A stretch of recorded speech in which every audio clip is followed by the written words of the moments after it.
Welcome to our deep dive, everybody.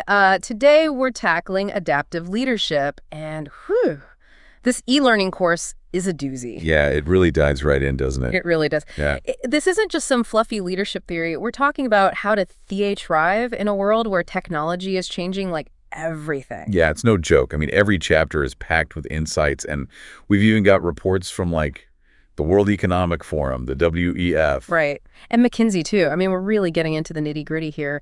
But what's really cool is that it's not just like dry data and statistics. Right? It's got some really interesting historical connections, too. Like, remember Blockbuster? Yeah, of course.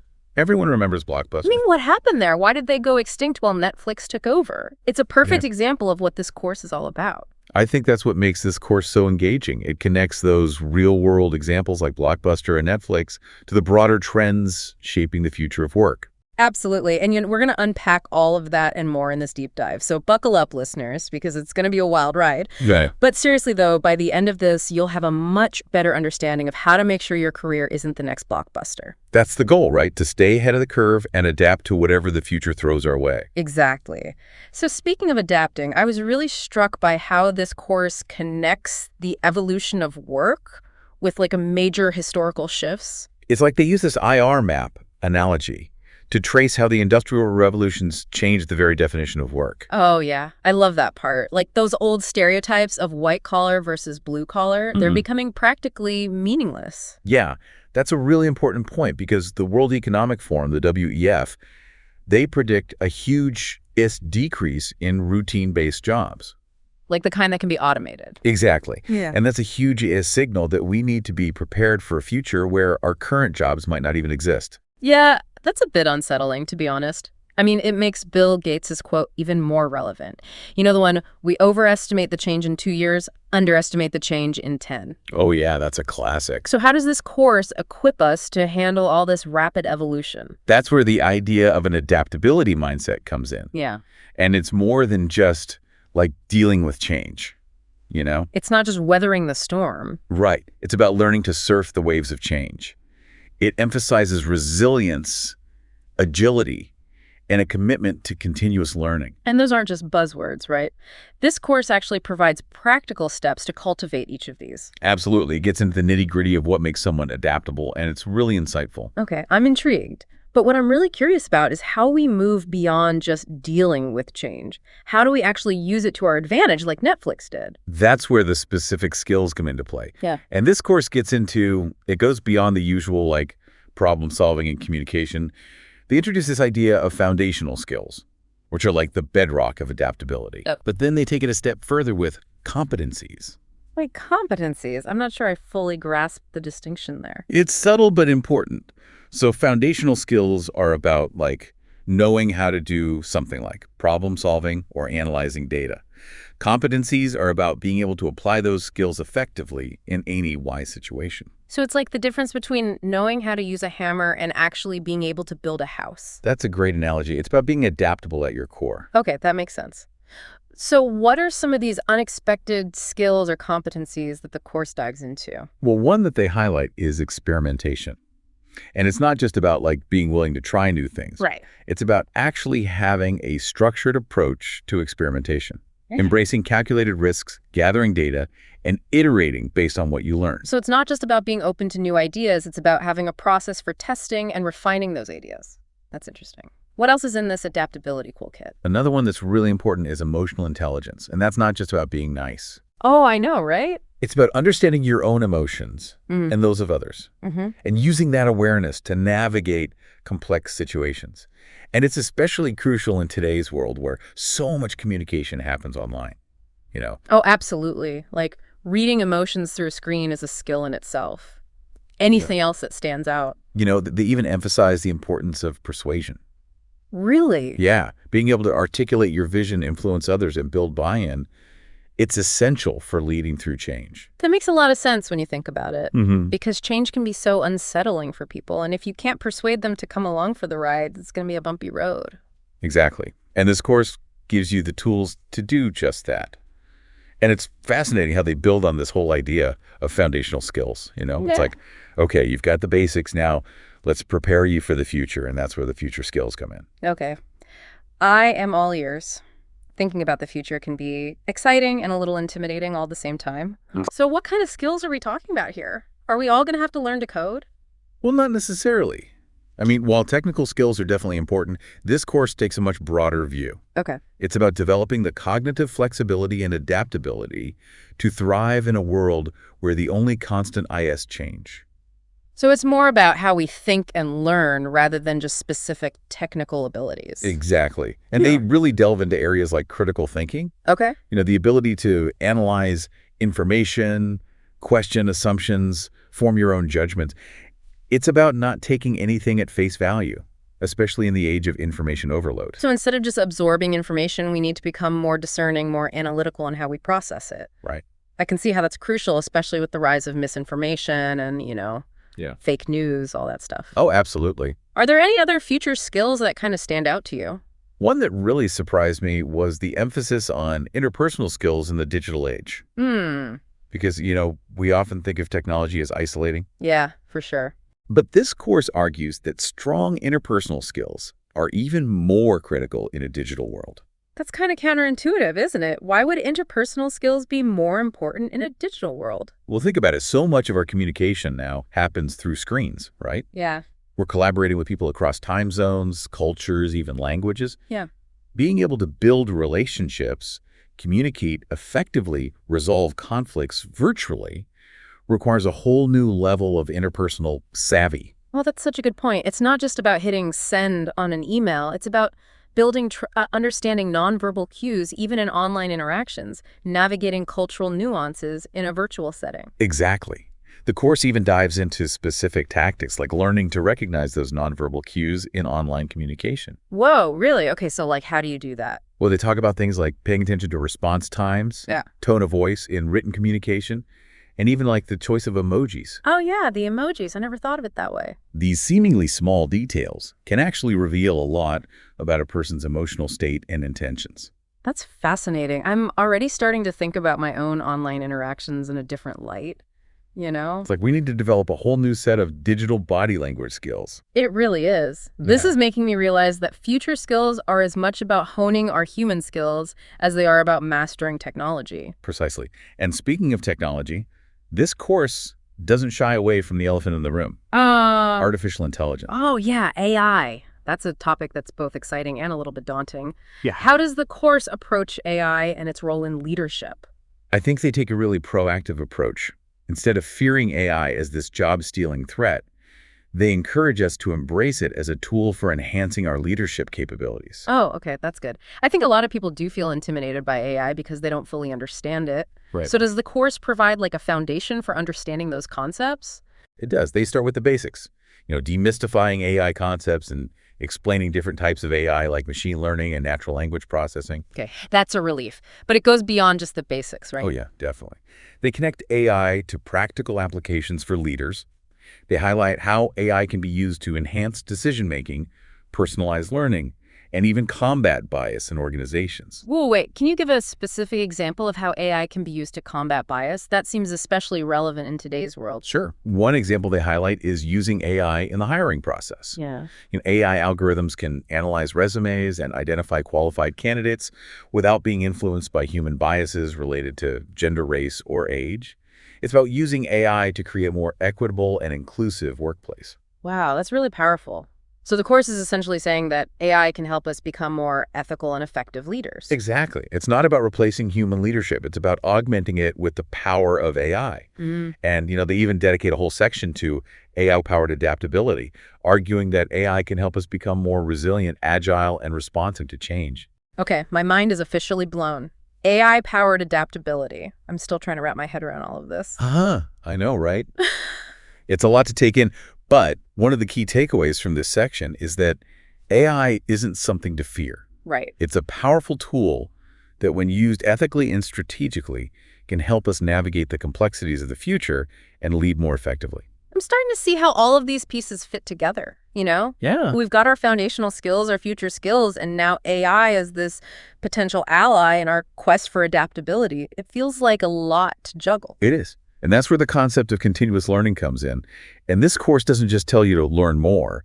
It provides a comprehensive framework for making continuous learning a habit, a lifestyle even. Okay. I'm intrigued. I think a lot of people struggle with making learning a consistent part of their lives. What's the secret sauce? Well, they start by acknowledging that there's no one-size-fits-all approach to learning. They actually dive into several different learning models, like Kolb's learning cycle, which emphasizes the cyclical nature of learning through experience, and the Dreyfus model, which outlines stages of skill acquisition. So they're not just saying, here's the one right way to learn. They're recognizing that different people learn in different ways. Exactly.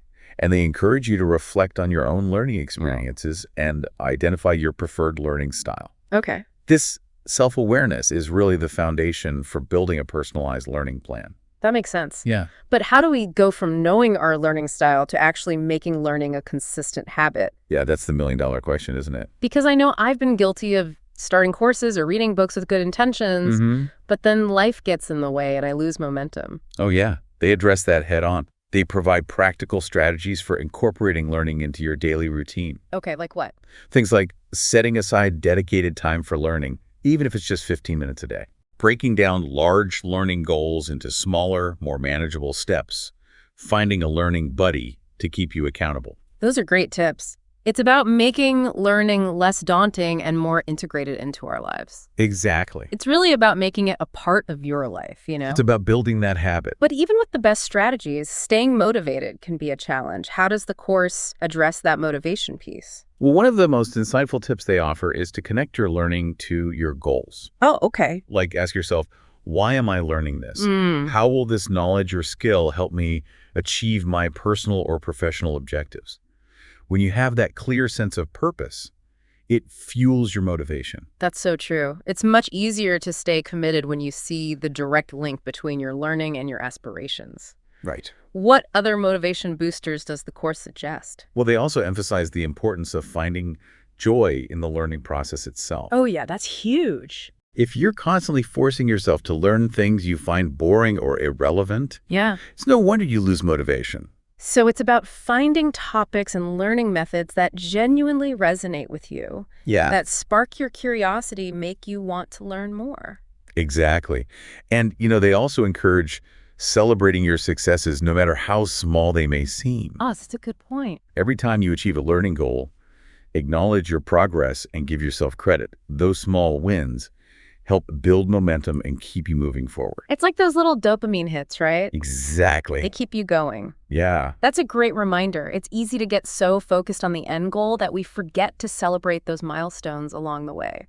And finally, they highlight the importance of seeking support from others. Okay. Find a mentor, join a learning community, or simply share your learning goals with a friend or colleague who can offer encouragement and accountability. It sounds like they're really encouraging us to create a supportive ecosystem for our learning journey. It's not just about solitary study. It's about connecting with others who can help us stay motivated and inspired. Absolutely. And speaking of challenges, I think it's time to address the elephant in the room. Adaptability sounds great in theory, but in the real world, there are often obstacles. You're right. It's easy to talk about embracing change, but what about those moments when we feel resistant, afraid, or just plain overwhelmed? How does the course equip us to handle those inevitable roadblocks? That's a great question, and the course actually dedicates a whole section to identifying those common roadblocks and offering strategies for overcoming them. It's like they're saying, look, we know change can be tough. Here's how to navigate the rough patches. Okay, I'm ready for some real-world advice. What are some of the most common challenges people face when it comes to adapting to change, especially in a tech-driven world? Well, one of the biggest hurdles is simply resistance to change. Okay. It's human nature to crave stability and familiarity. Right. So when faced with new technologies or ways of working, some people just dig in their heels and resist. I can definitely relate to that. It's easy to feel comfortable with what you know, even if you know it's not the most effective way of doing things. Yeah. Why do you think people resist change, even when it's potentially beneficial? I think there are a lot of reasons. Fear of the unknown is a big one. People worry about failing, looking incompetent, or even losing their jobs. It's also easy to get stuck in routines and habits, even if those routines are no longer serving us well. And let's not forget the emotional toll that change can take. It can be stressful, disruptive, and even disorienting. It sounds like a lot of it comes down to fear and a lack of trust. Yeah. How does the course suggest we overcome these emotional barriers? One of the key strategies they emphasize is clear and consistent communication. Hmm. Leaders need to articulate the why behind the change, not just the what. Okay. It's about painting a clear picture of the benefits of adapting, both for the individual and the organization as a whole. So it's not just about telling people to change, it's about helping them understand why the change is necessary and how it aligns with a larger vision or goal. It's about creating that shared sense of purpose. Exactly. And it's not just a one-time announcement. Reinforcing the message, addressing concerns, and celebrating early wins are crucial for building momentum and maintaining trust throughout the change process. It sounds like a lot of it comes down to strong leadership and communication. No. But what about the people who are resistant to even the most well-intentioned change efforts? How do we deal with those who are just stubbornly holding on to the status quo? Well, that's where the course's emphasis on emotional intelligence really comes into play. Yeah. It's about understanding where the resistance is coming from. Okay. Is it fear? Lack of understanding, feeling unheard or undervalued? Once you understand the root cause of the resistance, you can tailor your approach accordingly. So it's about listening empathetically and addressing those concerns with genuine care and respect rather than just dismissing them as irrational or stubborn. Exactly. And sometimes involving people in the change process can be incredibly powerful. When people feel like they have a voice and a stake in the outcome, they're more likely to buy in. That makes perfect sense. When people feel like they're part of the solution, they're less likely to resist it. What other challenges does the course address? Another common roadblock is fear of failure. Okay. And this can be especially pronounced in a tech-driven world where things move so quickly. Yeah, for sure. People are afraid to try new things because they're worried about making mistakes or looking foolish. That fear can be paralyzing. How does the course suggest we deal with this fear of failure? One of the most powerful antidotes to fear of failure is reframing our perspective on failure itself. Okay. The course encourages us to see failures as learning opportunities, not setbacks. It's about embracing experimentation, knowing that you're not going to get it right every time, and using those experiences to learn and grow. It's like that famous Thomas Edison quote, "I haven't failed. I've just found 10,000 ways that won't work." Exactly. And creating a culture that celebrates learning even from mistakes can be incredibly liberating. When people feel safe to experiment and take risks, that's when true innovation flourishes. That's so true. It's about shifting the focus from avoiding failure to maximizing learning. Are there any other challenges that stand out as particularly relevant in a tech-driven world?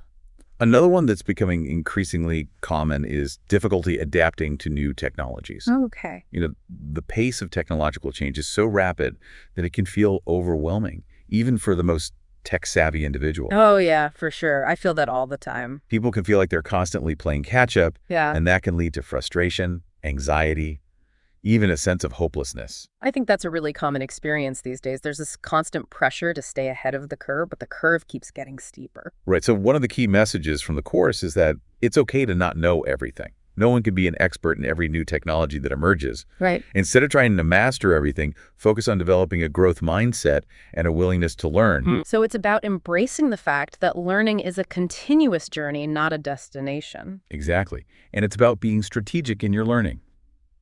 Focus on the technologies and skills that are most relevant to your work and your goals. And don't be afraid to ask for help when you need it. That's great advice. It's about being proactive, but also realistic in our approach to learning. What other strategies does the course offer for adapting to new technologies? They emphasize the importance of starting small. Okay. Don't try to learn everything at once. Instead, choose one or two key tools or technologies that will make the biggest impact on your work, and focus on mastering those first. Once you've built some confidence and competence, you can gradually expand your skill set. It's about breaking down those seemingly overwhelming challenges into manageable steps and celebrating those small wins along the way. Absolutely. And one final point they make is to focus on the benefits of new technologies. It's easy to get caught up in the hype or the fear surrounding new technologies, but it's important to step back and ask, how can this technology help me do my job better, solve problems more effectively, or even create new opportunities? When you focus on the positive potential, it can make the learning process more engaging and rewarding. This great reminder. It's about shifting our mindset from fear and resistance to curiosity and possibility. So we've talked about the challenges, the strategies, and the importance of mindset. But ultimately, this deep dive is about action, isn't it? What's the one key takeaway that you hope our listeners will walk away with? I think for me, the most important message is this. Adaptability is not a fixed trait. It's a skill that can be learned and developed. And the best time to start is now. Don't wait for the world to change around you. Embrace the opportunity to learn, grow, and evolve, and you'll be amazed at what you can achieve. That's inspiring. It's about taking ownership of our own adaptability journey Mhm. and recognizing that it's a continuous process, not a one-time event. Exactly. It's about making continuous learning a habit, embracing challenges as opportunities for growth, and cultivating a mindset that sees change not as a threat, but as a chance to create something new and extraordinary. I love that. So to our incredible listeners, thank you for joining us on this deep dive into adaptive leadership in a tech-driven world. We hope you've gained valuable insights, practical strategies, and a renewed sense of possibility. Remember, the future is not something that happens to us, it's something we create. Absolutely. So go out there, embrace the challenge, and lead with adaptability, courage, and a whole lot of heart. Until next time, keep learning, keep growing, and keep leading the way.